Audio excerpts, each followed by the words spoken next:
सपनों को दो परवाज़ अगर उड़ने की तमन्ना है ठान लिया हमने सूरज सा जलना है सपनों को दो परवाज़ अगर उड़ने की तमन्ना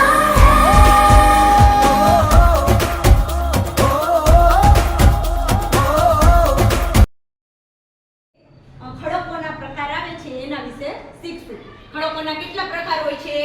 3 પ્રકાર. બરાબર. જો આપણે અહીંયા ટેબલ ઉપર ત્રણેય પ્રકાર છે એ ગોઠવા છે. બરાબર. આ પહેલો છે, આ છે અગ્નિકૃત ખડક.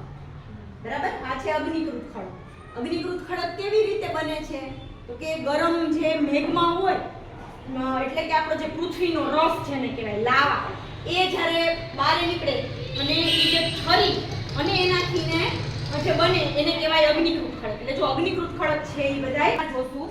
તો બીજો પ્રકાર છે એ છે જળકૃત ખડક. એટલે કે પાણી એના ઉપરથી પાણી વહ્યું હોય, પાણીના નિર્માણ પાણીથી ને કેટલાય લાખો વર્ષોની પ્રક્રિયા થઈ હોય અને પછી જે બને આવા ખડક, તો આને કહેવાય કેવા? જળકૃત ખડક. બરાબર. તો જળકૃત ખડક અહીંયા જે આ બધા દેખાય છે આપણે છઠ્ઠામાં જો આદિમાનવો છે એ હથિયાર તરીકે ઉપયોગ કરતા, જેનાથી ને એ લોકો શું કરતા આવા ખડકથી? શિકાર કરતા.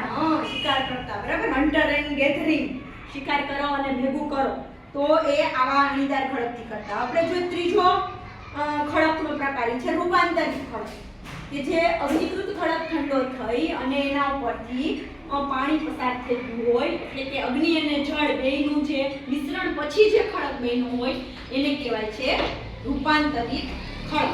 બરાબર. કે પેલા છે ઈ લાવા જે છે ઈ ડાયરેક્ટ જમીન ઉપરને બદલે પાણી જ્યાં હોય એની આજુબાજુ હોય અને એના ઉપર પાણી નીકળી ગયું હોય, તો એનાથી ના બન્યું છે. એટલે આ છે ઈ રૂપાંતરિત ખડક છે. બરાબર. જો રૂપાંતરિત ખડક આપણે આમ જોઈને તો એમાં આવી રીતના જુદા જુદા છે ઈ આ પણ આપણે જોઈ શકીએ, ભાગ પણ એના છે. એ ઉપરાંત છે જો આ જે અગ્નિના ઓલાથી ને થોડોક રહી ગયો હોય એટલે એનો કલર પણ છે એ આવા પ્રકારનો હોય છે. બરાબર. તો ખડકોના 3 પ્રકાર: અગ્નિકૃત ખડક, જળકૃત ખડક અને રૂપાંતરિત ખડક. અને જળકૃત ખડકનું બીજું નામ છે પ્રસ્તર ખડક. બરાબર. પ્રસ્તર ખડક શું કામ કહેવાય? તો કે જો તમે આ ખડક જુઓ તો એના એકથી ઉપરથી બીજોથી ત્રીજો એમ એવી રીતે આમ ગોઠવાયેલા એકબીજાની અંદર સ્તર થઈ ગયેલા છે.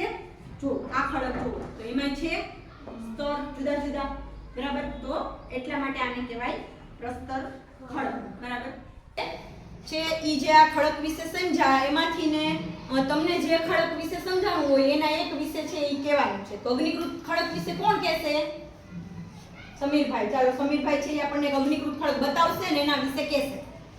નમસ્તે, મારું નામ છે સાગઠિયા સમીર. હું ધોરણ 7માં અભ્યાસ કરું છું. આજે હું તમને અગ્નિકૃત ખડક વિશે કહીશ. હું અગ્નિકૃત ખડક છું. ગરમ મેઘમાં ઠંડો થઈ નક્કર થઈ જાય ત્યારે હું બનું છું. મારા 2 પ્રકાર છે, બહારનું ખડક ને આંતરિક ખડક. અસ્તુ. ચાલો બધા તાલી પાડી દો. ચાલો હવે આપણે ખડકનો બીજો પ્રકાર છે જળકૃત ખડક. તો કોણ કહેશે જળકૃત ખડક વિશે? વિંધ્યાબેન. ચાલો જળકૃત ખડક બતાવો અને એના વિશે બોલો. મારું નામ ચાવડા 7 શ્રી પ્રાથમિક શાળામાં અભ્યાસ કરું છું. આજે હું તમને જળકૃત ખડક કહીશ.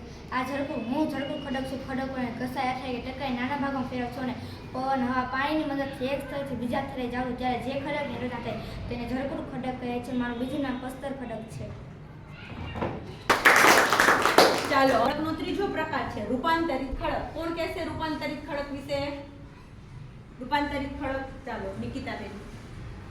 નમસ્તે, હું અજાડ્યા નિકિતા છું. હું ધોરણ 7માં શ્રી સહસ્ત્ર પ્રાથમિક શાળામાં અભ્યાસ કરું છું. આજે હું તમને રૂપાંતરિત ખડક વિશે કહીશ. આ રૂપાંતરિત ખડક છે અગ્નિકૃત ખડક અને જળકૃત ખડકોના ઊંચા તાપમાન અને અતિશય દબાણના કારણે રૂપાંતરિત ખડકોનું નિર્માણ થાય છે. આ રૂપાંતરિત ખડક છે. સરસ. ચાલો તાલી પાડી દો.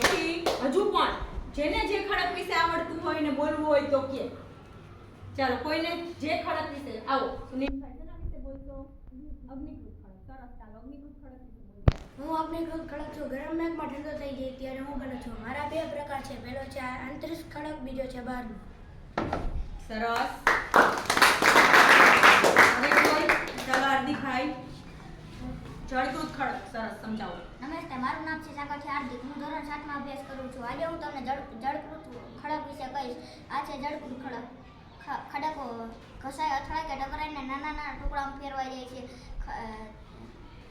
ફેરવાય ત્યારે જે ખડકનું નિર્માણ થાય તે ખડકને જળકૃત ખડક કહે છે. મારું બીજું નામ પણ છે પ્રશ્ન ખડક. સરસ, સરસ. ચાલો, હવે કોઈને બોલવું છે? સરસ. તો બધા આપણે ત્રણેય ખડકના પ્રકાર વિશે સમજી લીધું. બરાબર છે? તો ખડકના ત્રણેય પ્રકાર આપણે વારાફરતી વારામાં એક મોટેથી બોલશું. ખડકનો પહેલો પ્રકાર છે બીજો પ્રકાર છે ત્રીજો પ્રકાર છે સરસ. ચાલો, આપણે આજે ખડકોના પ્રકાર શીખ્યા. આ બધા પ્રકાર વિશે આપણે લેસનમાં છે એ એક એક ફકરો લખી આવશું.